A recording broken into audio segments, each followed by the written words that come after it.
الحمد لله رب العالمين، وصلى الله وسلم وبارك على نبينا محمد وعلى آله وصحبه وسلم تسليما كثيرا.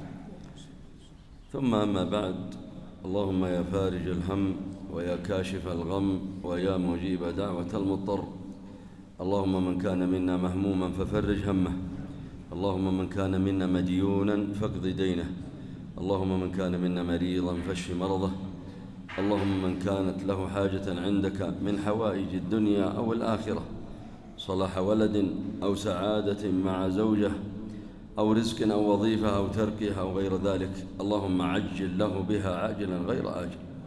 اللهم اجعل هذه الدقائق تشهد لنا عندك يوم القيامة. اللهم لا تصرفنا من هذا المكان إلا وقد قلت لنا قوموا مغفورا لكم قد بدلت سيئاتكم حسنات. اللهم إنا نسألك الهدى والتقى والعفاف والغنى والفوز بالجنة والنجاة من النار.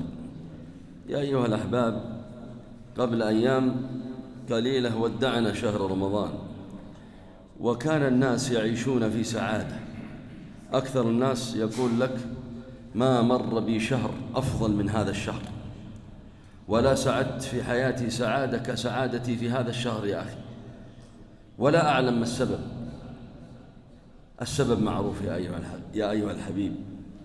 السعادة الحقيقية التي جاءتك في شهر رمضان كانت من كثرة الطاعات التي أنت تتقرب بها لله عز وجل. وفي رمضان تقبل القلوب على الله عز وجل، ويجلس الناس للعبادة ولقراءة القرآن ولصلاة التراويح وللقيام في البيت وللدعاء وللصدقة وأعمال كثيرة. ودليل ذلك قول الله عز وجل: من عمل صالحا من ذكر أو أنثى وهو مؤمن فلنحيينه حياة طيبة. هذه الحياة الطيبة التي تذوقناها في رمضان والسعادة التي سعدنا بها في رمضان، لماذا لا نستمر عليها بعد رمضان؟ يا أخي الحبيب، إن كنت قد ودعت شهر رمضان شهر القرآن فلا تودع قراءة القرآن. تقرأ قرآن في رمضان فقط وبعد رمضان تتوقف عن قراءة القرآن؟ قراءة القرآن يا أخي، صحيح أن القرآن نزل في شهر رمضان، شهر رمضان الذي أنزل فيه القرآن، وأيضا إنا أنزلناه في ليلة القدر، إنا أنزلناه في ليلة مباركة.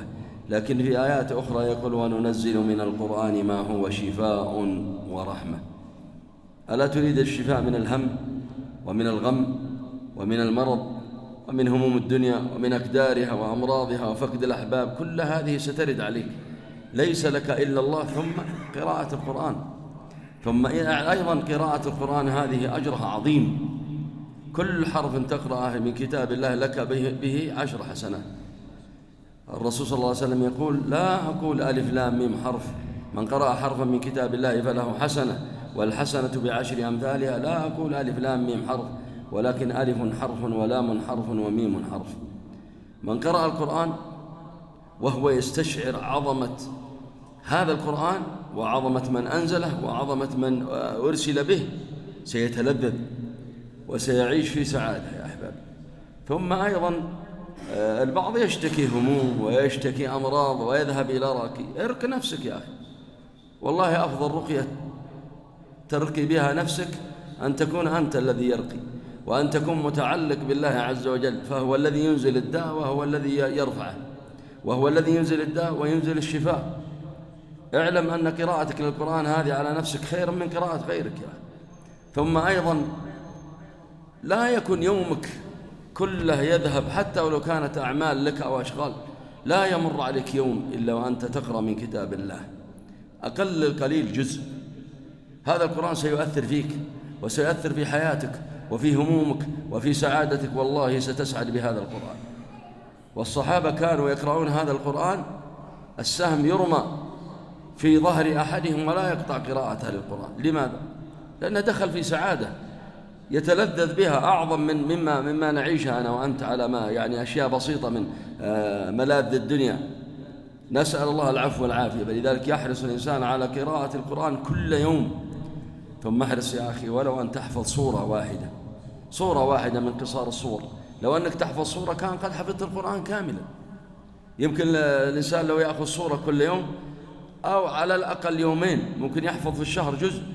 طيب في السنة ستحفظ يعني 12 جزء إلى 6 أجزاء، والله تكون حافظ لكتاب الله. ويا أخي هذا القرآن أثر في الجبل وأثر في رجل كافر. لو أنزلنا هذا القرآن على جبل لرأيته خاشعا متصدعا من خشية الله. القرآن لو أنزل على جبل لتصدع. كيف لا تذهب همومك بالقرآن؟ كيف لا يذهب الداء الذي فيك بالقرآن؟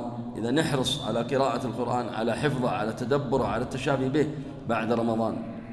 أيضا إن كنا قد ودعنا شهر رمضان يا أحبابي، فإننا لا نودع قيام الليل. رمضان كنا نقوم الليل جماعة وهي ما تعرف بصلاة التراويح. بعض الناس الآن يمكن له قرابة شهر بعد رمضان لم يوتر ولا ليلة. عهده بالوتر أو قيام الليل في رمضان هذا من الخطأ. الرسول صلى الله عليه وسلم ما ترك قيام الليل لا في رمضان ولا في غير رمضان، كان يقوم من الليل 11 ركعة، ولا يترك قيام الليل لا في صحة ولا في مرض ولا في سفر ولا في حضر، بل كان يقوم من الليل حتى تفطرت قدمه. وقام في ليلة واحدة بالبقرة ثم النساء ثم آل عمران. ينبغي الإنسان أن يذكر نفسه في بيتك يا أخي، جرب هذا الأمر، حتى لو كان معك من هذا حامل المصحف من لا يحفظ كتاب الله ولا يحفظ هذه الصور. هذه سنة وردت عن النبي صلى الله عليه وسلم، اعمل بها ولو مرة في الشهر. قم حوالي 5 أجزاء قام بها النبي صلى الله عليه وسلم في ركعة واحدة، وهو الذي قد غفر الله له ما تقدم من ذنبه وما تأخر. قيام الليل له فضائل عظيمة يا أحبابي، فإن النبي صلى الله عليه وسلم يقول عليكم بقيام الليل فإنه دأب الصالحين قبلكم ومرضاة رب العالمين ومنهاة عن الإثم ومطردة للداء عن الجسد. ترى والله تصبح الصباح وأنت نشيط وأنت نزيه وأنت في صحة وفي نشاط. ثم أيضا هذا دأب الصالحين، تريد أن تكون من الصالحين، هذا عمل الصالحين والدأب الذي يعني يستمرون عليه في حياتهم. لا ينبغي الإنسان أن يترك قيام الليل. ثم أيضا ذكر به أهل بيتك يا أخي. البعض ممكن يقوم لكن يترك أولاده، كان يأخذهم في رمضان للتراويح. لا، أهل بيتك ينبغي أن لا ينام أحد من أهل بيتك إلا وقد أوتر وقد دعا الله عز وجل. اعرض حاجاتك كلها، لا تعرضها على البشر، اعرضها في قيام الليل في ركعة في سجدة، ولو جلست في هذه السجدة ساعة كاملة تعرض حاجاتك. والله إن الله يجيب دعوة المضطر. أنت مضطر وأنا مضطر. أيضا إن كنا قد ودعنا شهر رمضان شهر الصيام، فإننا لا نترك الصيام بعد رمضان. البعض ما معه صيام إلا رمضان. طيب وغير رمضان هل تصوم شيئا غير رمضان؟ هذا هو سبب من أسباب السعادة. تلذذ بالسعادة بالصيام يا أخي. من صام يوما في سبيل الله باعد الله بذلك اليوم وجهه عن النار 70 خريفا. يوم واحد. فكيف بمن صام الست؟ لها فضل آخر. من صام رمضان ثم أتبعه 6 من شوال كان كصيام الدهر، كأنه صام الدهر كله. طيب صيام آخر غير الست، صيام يوم وإفطار يوم، صيام الاثنين والخميس، صيام عاشوراء ويوما قبله ويوما بعده، صيام 3 الأيام البيض، صيام 9 ذي الحجة ويوم عرفة، صيام المحرم، صيام شعبان. كل هذه من الصيام الذي ندب النبي صلى الله عليه وسلم وحث على صيامها. أين أنا وأنت منها؟ بعض الناس ليس له صيام إلا رمضان، ثم يزيد على ذلك أنه إذا رأى الناس يصومون قال إيش تصوم له وإيش تكلف على نفسك؟ بدل من أن يدعو إلى الله عز وجل ويحث الناس على طاعة الله عز وجل يأتي يخذلهم ويكسلهم عن مثل هذه الطاعة. والله إن البعض ينام إلى الظهر يا أحبابي. أعرف أنا، بعرف من الأقارب ومن أولادنا من ينام إلى الظهر ويقوم يصلي الظهر ثم يرجع ينام إلى صلاة العصر، ثم نخرج نصلي العصر ونخرج من صلاة العصر الساعة 4. كم مضى من اليوم من الساعات؟ مضى أكثر من 80% من اليوم، تبقى يمكن 2 أو 2.5 ساعة على المغرب. صم هذا اليوم يباعد الله وجهك عن النار 70 خريفا. لا نقول صم هذا اليوم لكي تصير جسمك رياضي أو صحة أو هذا الأمر آخر ما نفكر فيه، لكن الله عز وجل قد ندبنا ورسوله صلى الله عليه وسلم إلى مثل هذا الأمر. أيضا من الأعمال التي يسعد بها الإنسان البقاء في المسجد يا أخي. البقاء في المسجد. كنا نجلس في رمضان بعد العصر ونجلس بعد التراويح، حتى البعض ممكن يجلس ربع ساعة بعد التراويح، نصف ساعة، ساعة، والبعض يقوم الليل كله يجلس في المسجد. هذه من أسباب السعادة يا أحبابي في الدنيا والآخرة، أن الملائكة تدعو لك. الملائكة تدعو لك ما دمت في هذا المكان وما دمت في مصلاك. أين هذا الجلوس بعد رمضان؟ ينبغي الإنسان أن يجلس. ما الذي سيفوتك يعني؟ حتى لو جلست نصف ساعة حتى تعد لك وجبة أو قهوة أو شيء، أو تقابل إنسان. حتى الإنسان الذي يقول لك أقابلني بعد صلاة العصر، قل بعد صلاة العصر بربع ساعة بنصف ساعة، اختر الوقت الذي تريد. والله لن تذهب الدنيا كلها عليك أنت وهو. إذن احرص على مثل هذا الأمر. أيضا يا أحبابي، الدعاء هو عبادة عظيمة. ترى كل ما تذللت لله عز وجل استجاب الله لك. الله يغضب إن تركت سؤاله، وبني آدم حين يسأل يغضب. لا تسألن بني آدم حاجة، وسل الذي أبوابه لا تحجب. الله عز وجل يعني الليل والنهار، وفي ثلث الليل الآخر ينزل يقول: من يدعوني فأستجيب له، من يستغفرني فأغفر له، من يسألني فأعطيه. كل هذه كل ليلة. أين أنا وأنت عن الدعاء؟ ترى والله تتلذذ بهذه العبادة وتسعد بها. فينبغي الإنسان أن يحرص على كثرة الدعاء، واغتنم أوقات الإجابة. زي أوقات الصلاة، لو حضرت مع الأذان فمع الأذان وقت إجابة، وبين الأذان والإقامة وقت إجابة، وفي السجود وقت إجابة، وفي الصلاة 7 مواضع للدعاء كلها يستجيب الله لك. بعد الصلاة وجلست في المسجد تقول أذكار المغرب ثم تدعو الله عز وجل، يستجيب الله لك. ثم أيضا في ثلث الليل الآخر وقت استجابة. ساعة الجمعة وقت استجابة. دعوتك لأخيك بظهر الغيب مستجابة، يؤمن عليها ملك ويقول: ولك بمثل. يدعو لك ملك من الملائكة. إذن احرص على كثرة الدعاء. أيضا يا أحبابي، من الأعمال التي يسعد بها الإنسان الإحسان إلى الخلق، سواء بالصدقة أو بالإعانة أو بالكلمة الطيبة أو خدمة في أي شيء يعني تستطيعه ولا يستطيعه. كل هذه من الأمور التي ندب إليها ديننا. فلذلك يحرص الإنسان على إعانة أخيه المسلم. وترى أمثلتها كثيرة.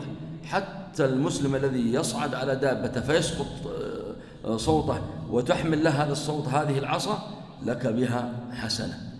كيف بإنسان فرجت كربته؟ كيف في إنسان جاءك يسأل يعني قرض مال، بعضهم يسأل يعني قبيل الراتب بأسبوع يريد 500 ريال 200 ريال تفرج كربته. كيف بإنسان من جيرانك زرته وهو مريض ثم دعوت له؟ كيف بإنسان يعني قريب لك أرسلت له رسالة؟ بعضنا يجلس إلى ثلث الليل الآخر إلى الساعة 2 وهو صاحي يقول: ما جاني نوم. أرسل رسالة لأي إنسان تحبه في هذه الساعة: أسأل الله أن يغفر ذنبك، أن يدخلك الجنة، هذا والله من إدخال السرور على المسلم.